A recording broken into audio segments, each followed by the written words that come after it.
Olá, galerinha! Segundo ano, ensino médio. Essa semana vamos conversar um pouquinho sobre migrações internas brasileiras. Estamos, meus queridos, na semana 2 do PET 5 e continuamos dentro desse eixo temático produção e organização do espaço geográfico e mudanças nas relações de trabalho, inovações técnicas e tecnologias e as novas geografias, a dinâmica econômica mundial e as redes de comunicação e informações. Estamos dentro desse eixo temático, hoje especificamente, com o tema Migrações Internas Brasileiras. A habilidade que nós queremos desenvolver com essa aula, ela está aqui em destaque para vocês. Verificar a inter-relação dos processos sociais e dos processos naturais na produção e organização do espaço geográfico. A capacidade de identificar as contradições que se manifestam espacialmente decorrentes dos processos migratórios. Então, nós vamos para a primeira parte do nosso texto. Estamos exatamente com o texto que foi selecionado para vocês no PET, então acompanhem comigo. Migração interna no Brasil. O termo migrações corresponde à mobilidade espacial da população. Ou seja, nós estamos falando do ato de trocar de país, do ato de trocar de região, trocar de estado, trocar de domicílio. Esse ato de trocar um lugar pelo outro, nós chamamos então de migrações. Esse fenômeno pode ser desencadeado por uma série de fatores. Ou seja, os fatores responsáveis por essas migrações, por esse deslocamento populacional, pode ser um fator religioso, pode ser um fator psicológico, social, econômico, político ou um fator ambiental. No segundo parágrafo, meus queridos, nós temos a seguinte informação. No Brasil, os aspectos econômicos sempre impulsionaram as migrações internas. Então, vamos verificar. Durante o século XVII e XVIII, a intensa busca por metais preciosos desencadeou grandes fluxos migratórios com destino a Goiás, ao Mato Grosso e principalmente aqui no nosso estado, Minas Gerais. Em seguida, logo após essa busca desenfreada pelo ouro, nós tivemos então a expansão do café nas cidades do interior paulista e isso atraiu milhares de migrantes, em especial mineiros e nordestinos.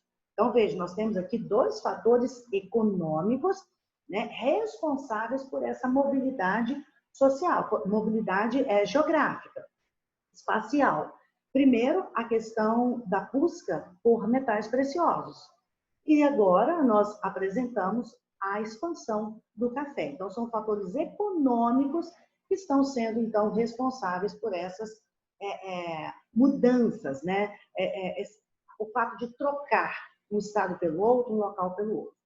Aí vamos para o século XX, que é o nosso terceiro parágrafo.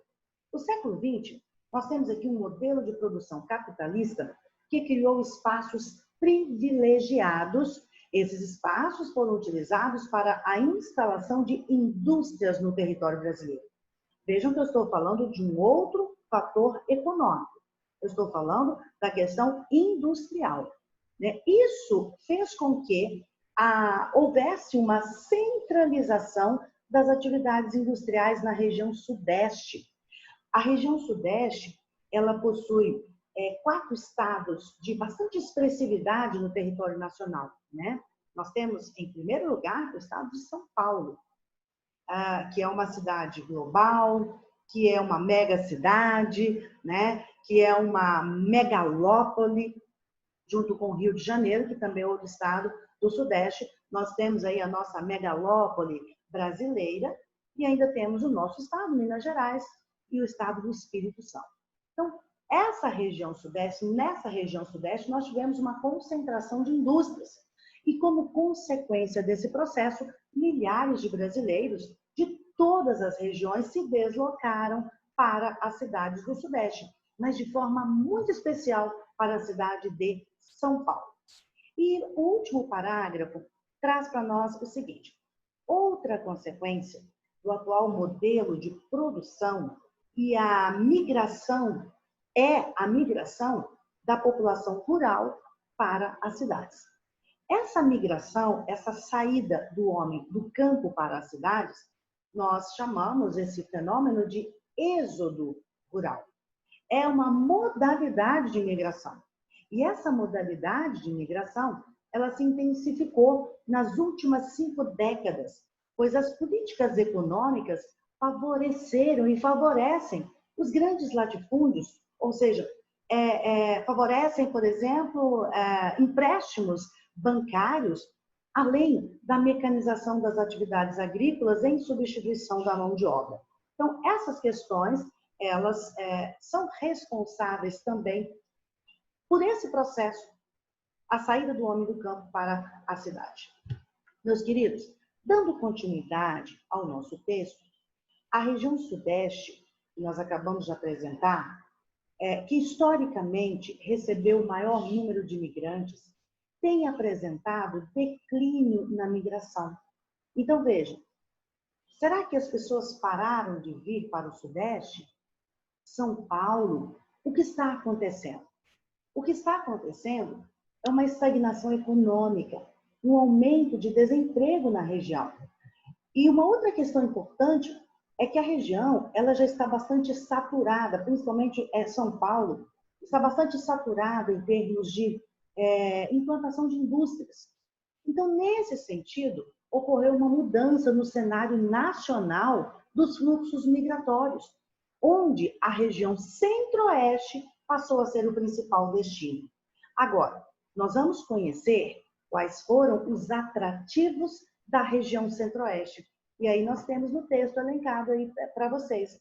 Entre as medidas para esse processo, né, de, digamos que, viabilização dessa mudança para o centro-oeste, nós tivemos a construção de Goiânia, a construção de Brasília, a expansão da fronteira agrícola e investimentos em infraestrutura na região centro-oeste do país. Então, o reflexo dessa política é que 30% da população do centro-oeste são oriundos de outras regiões do nosso país, conforme dados de 2008 divulgados pela Pesquisa Nacional por Amostra de Domicílios. E um outro aspecto das migrações internas no Brasil é que os fluxos são mais comuns dentro dos próprios estados ou das regiões de origem do migrante. Então, vamos imaginar a região sudeste, Minas para São Paulo, Espírito Santo para São Paulo, né? Então, dentro da própria região, há uma movimentação importante de pessoas. Esse fato se deve à descentralização da atividade industrial no país, antes concentrada na região sudeste e em regiões metropolitanas. Então, veja, as pessoas, dentro das suas regiões, elas estão se movimentando. Ou, como eu falei, de Minas para São Paulo, de São Paulo para Minas, de São Paulo para outro estado da região, ou de uma região para outra, de São Paulo, por exemplo, para o centro-oeste, ou de São Paulo para Amazonas, Minas para Amazonas. Então, houve digamos que uma descentralização da atividade industrial. Ela não está agora fechada, concentrada apenas, por exemplo, no Sudeste. Então, a população ela se espalha de uma região para outra ou dentro da própria região devido a essa descentralização. Queridos, até o século XX, na época, né, vamos pensar um período anterior, né, antes do século XX, o Brasil tinha um território dividido em arquipélagos econômicos e era caracterizado como uma nação agroexportadora, né? Ou seja, a nossa exportação estava pautada especificamente em produtos agrícolas e os fluxos populacionais eram limitados. E quais os 3 fatores que limitam ou limitavam até o século XX esses fluxos populacionais? Então, nós temos aqui 3 fatores elencados para vocês. Primeiro, as dificuldades de locomoção no território brasileiro, até porque nós temos um território, né? O nosso país é um país assim de extensão continental, como nós podemos observar, olhem, do Monte Caburaí, né, no norte do Brasil, estado de Roraima, ao Arroio Chuí, no Rio Grande do Sul, e da nascente do rio Moa, no Acre, à Ponta dos Seixas, uma praia na Paraíba, veja a extensão continental do nosso país. Esse é um fator que dificulta a locomoção. Segundo, meus queridos, é a ausência de uma economia propriamente nacional. Nós temos investimentos estrangeiros, implantação de inúmeras multinacionais no país, então nós não temos uma economia propriamente nacional até aí o século XX que nós estamos comentando. E terceiro, é a baixa diferença entre nível de desenvolvimento econômico entre as regiões do país. Queridos, e aí dando continuidade, durante o século XVI, a maior concentração de pessoas estava na região Nordeste. Porque na região Nordeste nós tínhamos aqui atividades econômicas importantes, e uma delas, por exemplo, a plantação de cana-de-açúcar na época, mas a partir do século XVIII, a população, então, ela vai deixar a região Nordeste e caminhar aqui para a região Sudeste do Brasil. Inclusive, o centro econômico do Nordeste, ele se transfere para o Sudeste do Brasil, porque agora nós temos outras atividades econômicas em pauta, como, por exemplo, a mineração, né, que foi se tornando uma atividade cada vez mais atrativa. E aí, o fluxo migratório, então, ele é considerado, né, a partir do Nordeste para o Sudeste. Mas, meus queridos, o tempo passa. E essa atividade econômica, que era tão atrativa, ela vai perdendo um pouco o seu poder de atração econômico, né? E vai diminuindo o fluxo para essa região. O que vai acontecer é que nós vamos ter no século XIX a cafeicultura, que começa a se destacar e estimula movimentos migratórios em direção ao Rio de Janeiro e em direção a São Paulo. E um outro fluxo migratório muito importante no século XIX foi durante o ciclo da borracha. E aí milhares de nordestinos migraram para a Amazônia, como eu deixei aqui em destaque para vocês, na região amazônica, principalmente por um fator ambiental importante, que é a seca na região Nordeste. E aí nós tivemos a expansão da produção da borracha natural. Então, observem que os fatores econômicos, os fatores ambientais e outros fatores, eles definem, né, essa movimentação da população dentro do território. Mas a partir do século XX, vamos ver o que acontece aqui no século XX. Observem, pessoal, que se nós observarmos aqui essa divisão internacional do trabalho, nós vamos perceber que durante o capitalismo comercial, quando o Brasil ainda era colônia de Portugal, a nossa função era exatamente fornecer metais preciosos, especiarias, escravos. Essa situação ela vai se alterar de certa forma, né? Mas não para o Brasil, especificamente. Quando nós iniciamos aqui o capitalismo industrial, né? E aí a gente já está falando de um capitalismo financeiro, nós continuamos exportadores de produtos primários, agrícolas, minerais e fósseis. E da mesma forma, pessoal, nós importamos mercadorias industrializadas, ou seja, nós estamos com a nossa balança comercial desfavorável, porque nós vendemos mais barato e compramos produtos industrializados mais caros. Muito bem. Mas nós vamos observar que, após a Segunda Guerra Mundial, ainda nesse capitalismo financeiro, mas após a Segunda Guerra Mundial, nós vamos ter aqui uma divisão internacional do trabalho clássica, em que nós exportamos produtos agrícolas, minerais e fósseis, e nós importamos produtos industrializados, mas nós importamos também capitais, investimentos, empréstimos. Então, nós continuamos ainda numa situação de dependência muito maior do que a que nós podemos verificar, né, num período posterior. Agora, na nova divisão internacional do trabalho, vocês vão observar que o que nós exportamos produtos industrializados também. Então, veja, nós deixamos de ser um país essencialmente agrícola E nós, além de exportarmos a nossa agricultura, nós exportamos também produtos industrializados.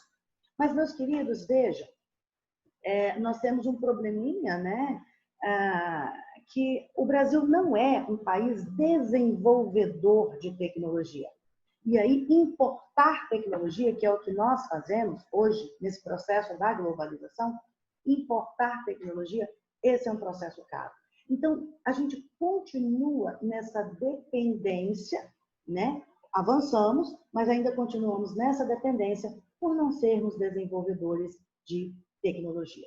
Queridos, nas décadas de 50 e 60, veja que nós tivemos um fluxo migratório da região Nordeste para o Sudeste, uma vez que a região Sudeste, né, vivia o processo da industrialização.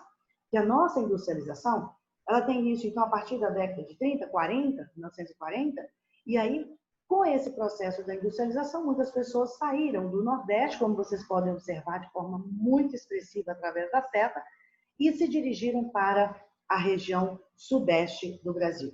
O êxodo rural também se intensificou nesse período, porque as pessoas deixaram o campo para buscar trabalho e melhores condições de vida nas cidades. Na década de 70, veja, nós tivemos um grande fluxo de deslocamento do sul para a Amazônia. Olha a seta. Nós temos uma grande movimentação aqui de pessoas do sul para a região amazônica e para o centro-oeste. E por quê? Isso se deu devido à política adotada pelo governo militar, que financiou grandes propriedades rurais, estimulando o uso intensivo de máquinas e produtos químicos para atender às demandas de mercado nacional e das exportações. Então, esse estímulo dado às empresas e aos proprietários, né, vindos principalmente do sul e do sudeste, fez com que fossem implantados latifúndios, grandes propriedades de terras, né, geralmente para a criação de gado na região amazônica. E pressionados pela expansão das monoculturas e mecanização das grandes propriedades rurais, os trabalhadores já não eram tão requisitados. Por isso, muitas famílias abandonaram o campo em busca de oportunidade na cidade, como a gente pode ver aqui na imagem de forma ilustrativa. Atualmente, qual é a leitura que se faz? A principal característica observada nos movimentos migratórios internos é a desconcentração populacional. Nos últimos anos, foi possível observar uma queda no crescimento das populações das grandes metrópoles, ao mesmo tempo que cidades médias e pequenas estão em fase de crescimento populacional. Então, as pessoas elas não estão mais se concentrando ou correndo, né, para as metrópoles. Muito pelo contrário, nós estamos vivendo uma desconcentração populacional e o crescimento de cidades médias e pequenas.